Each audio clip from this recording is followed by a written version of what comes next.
Hello everyone, कैसे हैं आप सब। आई होप आप सब अच्छे होंगे। तो हमने अपनी पॉलिटी की लास्ट वीडियो में क्या देखा था, टाइप्स ऑफ बिल्स देखे थे और फंड्स के बारे में भी देखा था।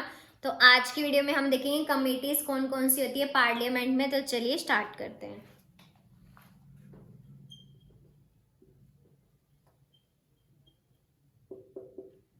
Committees in the parliament.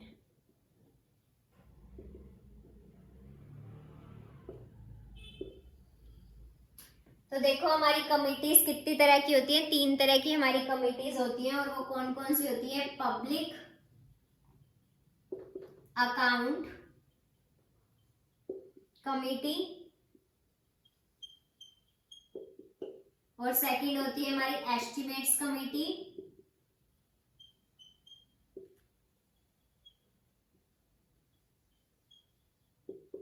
और थर्ड होती है हमारी committees on public undertakings.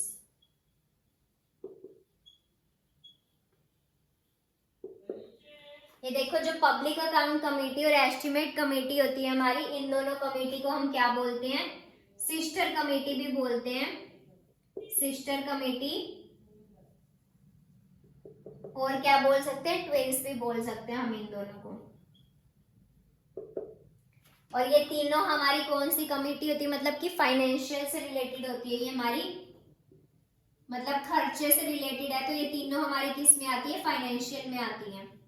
Public account committee, estimates committee और कमेटी ऑन पब्लिक अंडरटेकिंग्स। तो चलिए, पब्लिक अकाउंट कमेटी और एस्टिमेट कमेटी को मैंने आपको बता दिया कि सिस्टर कमेटी भी कहते हैं और हम इन्हें ट्विन्स भी कह सकते हैं। तो चलिए अब पब्लिक अकाउंट कमेटी के बारे में डिटेल से वो करते हैं।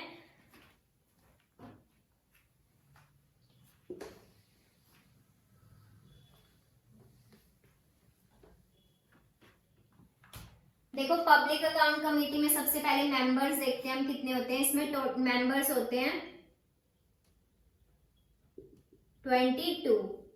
पब्लिक अकाउंट कमेटी में 22 मेंबर्स होते हैं, जिसमें से हमारे जो लोकसभा के मेंबर्स होते हैं वो हमारे होते हैं 15, और राज्यसभा के मेंबर्स होते हैं वो कितने होते हैं हमारे 7।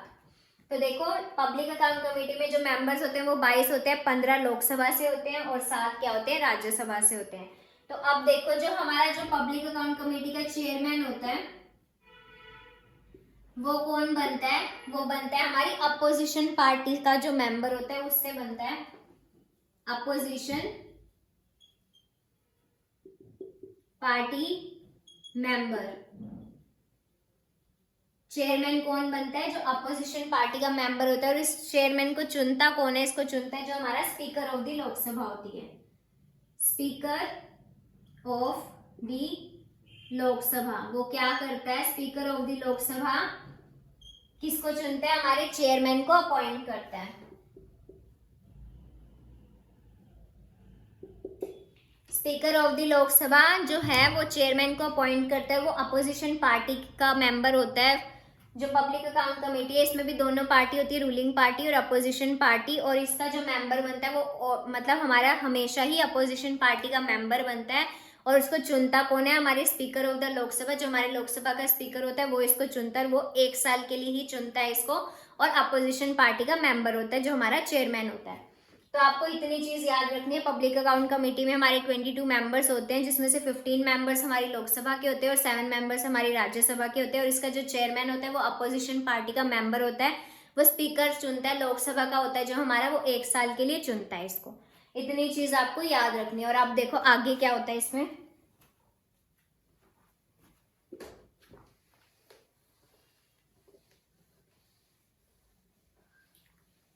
ये जो पब्लिक अकाउंट कमेटी है ये क्या देखती है कि पैसा सही तरह से खर्च हुआ है कि नहीं हुआ। ठीक है, पब्लिक अकाउंट कमेटी क्या देखती है कि जो पैसा है वो हमारा सही तरह से खर्च हुआ है कि नहीं। और ये मतलब इनकी जो रिपोर्ट है वो कौन देखता है, वो देखता है कैग।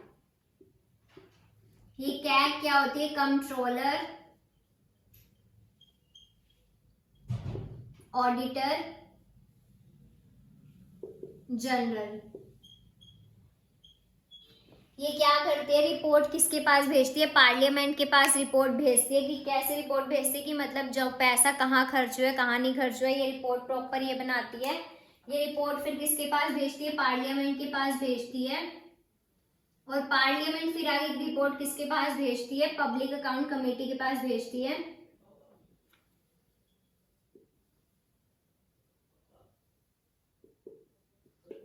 और फिर पब्लिक अकाउंट कमेटी क्या करती है, इस रिपोर्ट को पब्लिश कर देती है और कहती है कि कैग ने घोटाला निकाला।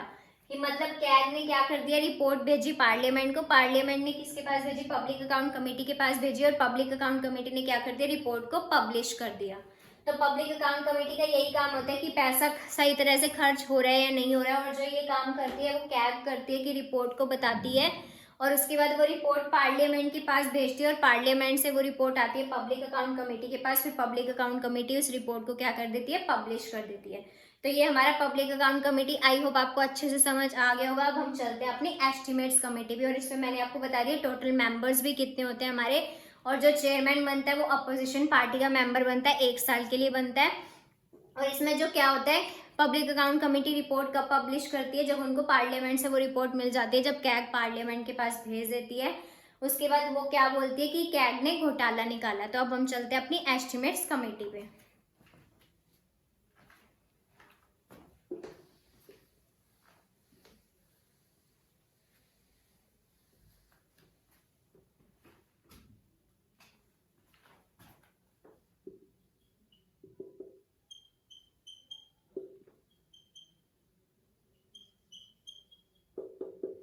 देखो एस्टिमेट्स कमेटी में क्या होता है, टोटल मेंबर्स इसके कितने होते हैं, इसके टोटल मेंबर्स होते हैं 30, और वो 30 के 30 मेंबर्स हमारे लोकसभा से होते हैं, मतलब कि राज्यसभा से। मतलब इसका ज्यादा रोल नहीं है, ज्यादा क्या रोल नहीं है, क्योंकि इसमें कोई मेंबर्स नहीं है राज्यसभा के, इसमें लोकसभा के ही मेंबर्स हैं। वो कितने मेंबर्स हैं, 30 मेंबर्स किसके हैं, वो लोकसभा के हैं। और एस्टिमेट्स कमेटी नाम से ही आपको पता लग रहा होगा कि ये कमेटी क्या लगाती है, एस्टिमेट लगाती है बजट का, कि कितना कहाँ पे खर्चा हुआ या होने वाला है, ये एस्टिमेट लगाती है। और ये दिखाती है कि मतलब ये कोशिश करती है कमेटी कि गवर्नमेंट का जो भी खर्चा है वो कहाँ से कम हो सकता है और कैसे कम हो सकता है, कि मतलब कैसे हम चीज़ों को ऐसे यूज करें कि जो हमारा खर्चा है वो कम होए। तो एस्टिमेट्स कमेटी क्या एस्टिमेट, यही एस्टिमेट लगाती है कि जो गवर्नमेंट का खर्चा है उसको कैसे कम किया जाए। और इसमें क्या होता है, इसमें भी रूलिंग पार्टी और अपोजिशन पार्टी के दोनों के ही मेंबर्स होते हैं। और इसमें क्या होती है, जो चेयरमैन बनता है वो मोस्टली क्या होता है, रूलिंग पार्टी का ही होता है, मतलब जिस पार्टी के वो मेंबर्स होते हैं उसी पार्टी का ही जो हमारा मेंबर बनता है, चेयरमैन बनता है। और क्या होता है, दोनों पार्टी के ही मेंबर्स होते हैं, अपोजिशन पार्टी के भी और रूलिंग पार्टी के भी, बट मोस्टली जो मेंबर बनता है वो किसका बनता है, रूलिंग पार्टी का मेंबर बनता है, जो मोस्टली।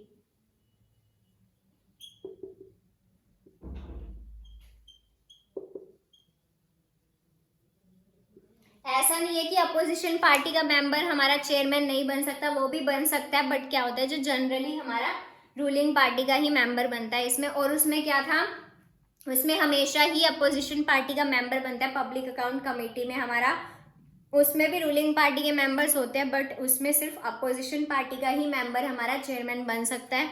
इसमें क्या हो सकता है, वैसे तो दोनों ही हो सकते हैं, अपोजिशन पार्टी का भी मेंबर बन सकता है और रूलिंग पार्टी का भी मेंबर बन सकता है, बट क्या होता है कि जनरली जो होता है हमारा रूलिंग पार्टी का मेंबर होता है, और वो भी क्या होता है, स्पीकर ऑफ द लोकसभा ही चुनते हैं इसको। जो हमारा चेयरमैन होता है वो 1 साल के लिए ही चुनते हैं, ठीक है।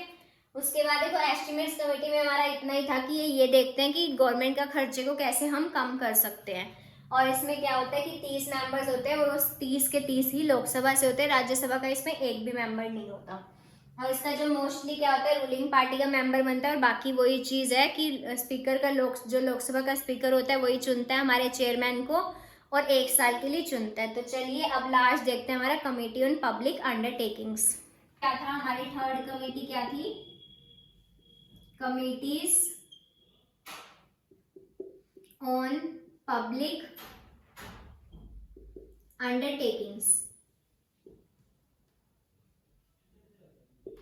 देखो इसके अंदर क्या होता है, इसके अंदर भी हमारे 22 मेंबर्स होते हैं, जिसमें से 15 मेंबर्स हमारे लोकसभा से होते हैं और 7 मेंबर्स हमारे राज्यसभा से होते हैं, ठीक है। 22 में से 15 मेंबर्स हमारे लोकसभा से होते हैं और 7 मेंबर्स हमारे राज्यसभा से होते हैं।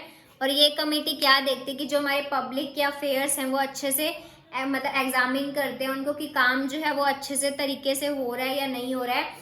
या फिर प्रिंसिपल्स के अकॉर्डिंग काम हो रहा है या नहीं हो रहा है। मतलब कि वो ये देखते हैं कि काम को कहीं ऐसे ही तो नहीं किया जा रहा, काम को बहुत अच्छे तरीके से मैनेज करना है और काम को ये देखते हैं कि काम अच्छे से हो रहा है या नहीं हो रहा है। इस कमेटी के अंदर यही होता है। और इसके अंदर क्या होता है, जो हमारा चेयरमैन बनता है वो क्या होता है, दोनों पार्टी के मेंबर्स होते हैं, वही सेम बात है। अपोजिशन पार्टी का भी मेंबर होता है और रूलिंग पार्टी के भी मेंबर होते हैं, बट जो जनरली जो बनता है वो हमारा रूलिंग पार्टी का ही मेंबर बनता है। और उसको कौन चुनता है, वही स्पीकर ऑफ द लोकसभा ही हमारे चुनते हैं और 1 साल के लिए चुनते हैं इस कमेटी को। तो अब मैंने तीनों कमेटी के बारे में आपको बता दिया, public account committee, estimates committee और कमेटी ऑन पब्लिक अंडरटेकिंग्स। तो तीनों में मैं आपको डिफरेंस बता देती हूँ। पब्लिक अकाउंट कमेटी में वो क्या देखते हैं कि कैसे सब काम हो रहा है, और मतलब कि पब्लिक अकाउंट कमेटी के अंदर और ये सब चीज़ें आती हैं। हमारी पब्लिक अकाउंट कमेटी में लोकसभा के मेंबर्स होते हैं जो हमारे 15 मेंबर्स होते हैं और राज्यसभा के हमारे 7 मेंबर्स होते हैं। और इसमें क्या होता है कि वही सब चीज़ें कि अपोजिशन पार्टी का मेंबर बनता है इसके अंदर, मोस्टली नहीं, इसके अंदर हमेशा ही अपोजिशन पार्टी का ही मेंबर बनता है। और इसके अंदर क्या होता है, जो बाकी दो में क्या डिफरेंस है, एस्टिमेट कमेटी में हमारे 30 मेंबर्स होते हैं, वो 30 के 30 ही लोकसभा के मेंबर्स होते हैं, हमारे राज्यसभा का एक भी मेंबर नहीं होता। और इसमें क्या होता है, दोनों में से मोस्टली हमारे रूलिंग पार्टी का ही बनता है, बट ऐसा नहीं कि अपोजिशन पार्टी का नहीं बन सकता, बट मोस्टली हमारे रूलिंग पार्टी का ही मेंबर होता है। और ऐसे ही कमेटी ऑन पब्लिक अंडरटेकिंग्स में भी क्या होता है, मोस्टली रूलिंग पार्टी का ही मेंबर बनता है, बट वैसे अपोजिशन पार्टी का भी मेंबर्स होते हैं उसमें, तो वो भी बन सकते हैं। तो इसके तीनों के अंदर हमने डिफरेंस देख लिया। इसमें भी हमारे 22 मेंबर्स होते हैं, लोकसभा के 15 मेंबर्स और राज्यसभा के 7 मेंबर्स। तो आई होप आप सबको ये डिफरेंस समझ आ गया होगा। ये थोड़ा सा ट्रिकी लग रहा होगा आपको, बट अगर आप वीडियो को अच्छे से देखोगे तो आपको समझ आ जाएगा। Thank you so much for watching this video.